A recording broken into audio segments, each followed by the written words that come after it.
In searching for an idea for a costume to make this year, my brainstorming led me to H.P. Lovecraft, and naturally my mind immediately thought of Cthulhu. Now there was great potential for a unique and challenging costume.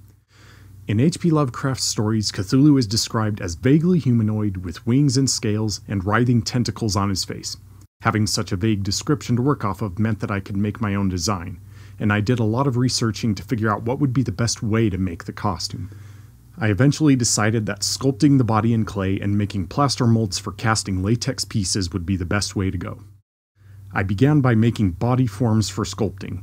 Considering the size and weight of the body that would have to be made, I created separate pieces for the torso, head, legs, feet, and arms.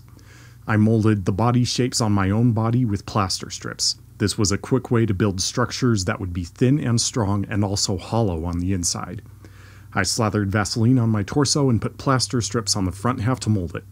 I couldn't really reach the back half of my torso, so I put the front half onto a duct tape mannequin and then covered the back with plaster strips. After it was dry, I cut the sides to remove the mold and then sealed the cuts back up to make it one whole piece.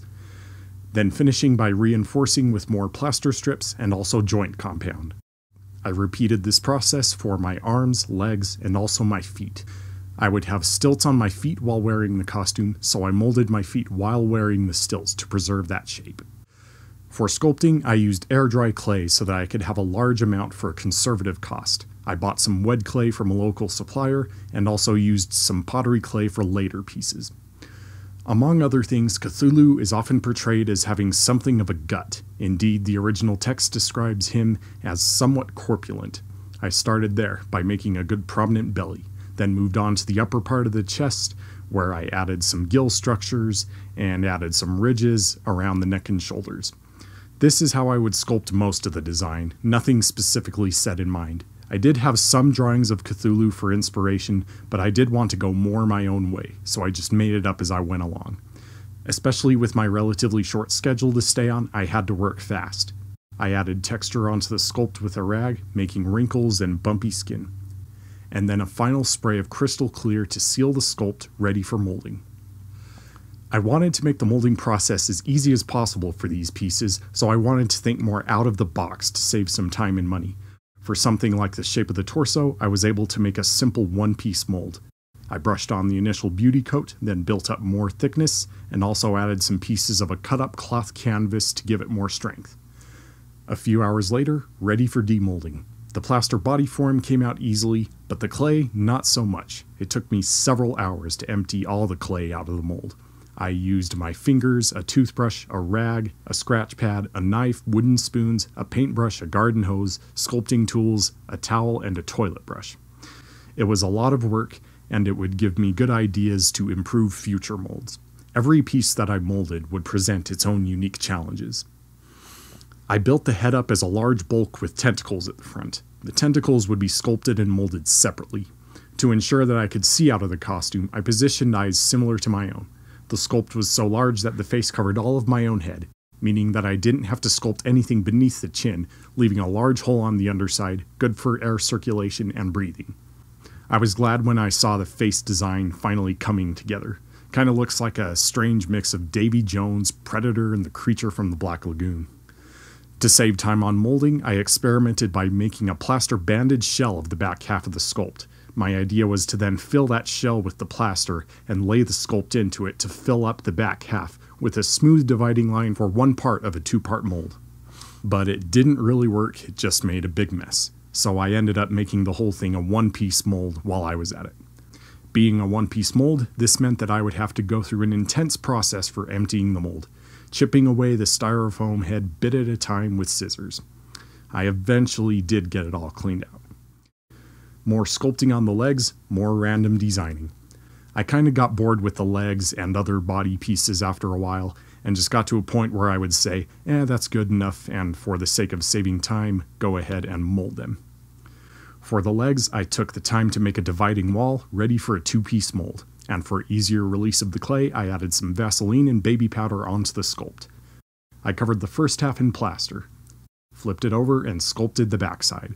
Lubed up the edges of the plaster walls with Vaseline for a release, and I was ready to go. I molded the backside. And then prying the two halves apart. Or not. Turns out the plaster I put on the backside had dripped over onto the front side, drying hard and locking the two halves together, so I was stuck with a one-piece mold. But demolding wasn't too bad. With the Vaseline and baby powder, the clay came out pretty easily this time. Then the feet, more clay layered on, and more random designing. The molding was fairly simple for the feet. They didn't need to be two-part molds as there were big open holes on either end. The shins were covered with cloth canvas pieces for thin but strong walls. Cleaning the clay from the inside was also pretty easy. For stilts, I used a piece of wood for the main foot piece, nailed some old shoes onto the wood, and the rest was built up with foam boards and PVC pipe, and then a lot of hot glue for reinforcement, and some foam pads on the bottom. They look very cheap, but they do actually support my weight. Onto the arms. More clay, more sculpting. To simplify, I decided that I would sculpt and mold the fingers separately. Since the arm only had one open hole on the shoulder end, a two-part mold was required. I was finally determined to make a successful two-piece mold. I built the dividing wall and laid the plaster, added some cloth pieces to reinforce and thicken the edges of the mold. So far, so good. On to the other side. I added a clay retaining wall to keep the plaster inside the edges. Then after that mold half was dry, time for separation by prying the mold halves apart by wedging in screwdrivers. The molds did come apart, but not without problems. One of the halves had cracked pieces that fell out. I had to glue those pieces back together and add extra plaster to reinforce. And the molds didn't fit together too well as they were slightly bent from the prying process. I had to add some clay around the edges of the seam to help them seal together more tightly. For the fingers and the tentacles, I sculpted 3 different designs and then made two-part molds for each of them. It was much easier to make dividing walls and two-part molds for these smaller pieces.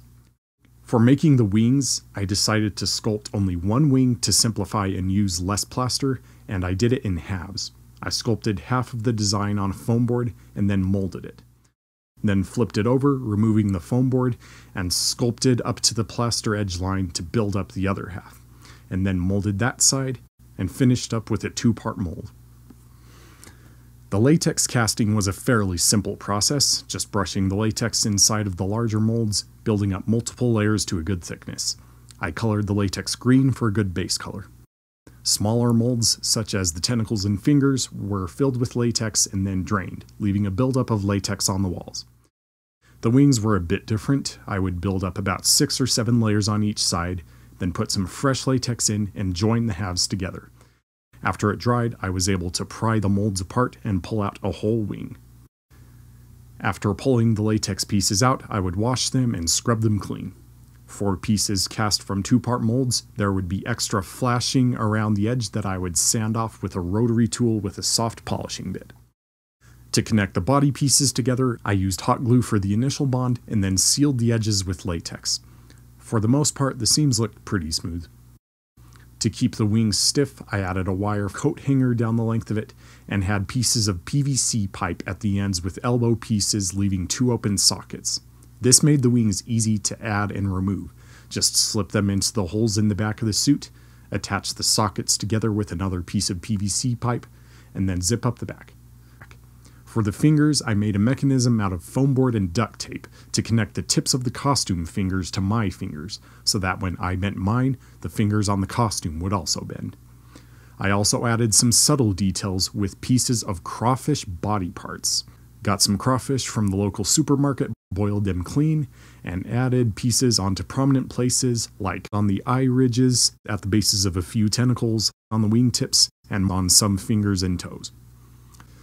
Most of the suit was painted with dark green washes. I'd paint on a thick layer, then get it wet, and then wipe most of the paint off with a paper towel, leaving the dark paint emphasizing the small details. I also built up highlights and shadows with lighter and darker shades of green. I made eyes using clear plastic pieces from the packaging of a cheap dollar store yo-yo. I kept the pupils clear so that I could see out of them, and then superglued them on. After the painting was done, I sealed the costume with clear Plasti-Dip spray for a flexible protective final coat. Putting on the suit was pretty simple, just stepping into the legs, pulling up the waist, slipping the arms into the sleeves, and then have another person put on the wings and head and zip up the zipper. I went to a few local events with the costume, and it was pretty easy and fun to do a lot of things. especially scaring little children. Little children were very frightened of Cthulhu. Ultimately, I had an end product that was honestly not quite as high quality as I'd hoped, but I did learn a lot from making it, especially in the molding processes, and it should encourage me to do better work in the future, and also to have more patience and take more time with my projects. As a full-body latex suit made in 4 weeks for a little over $300, Cthulhu was awakened.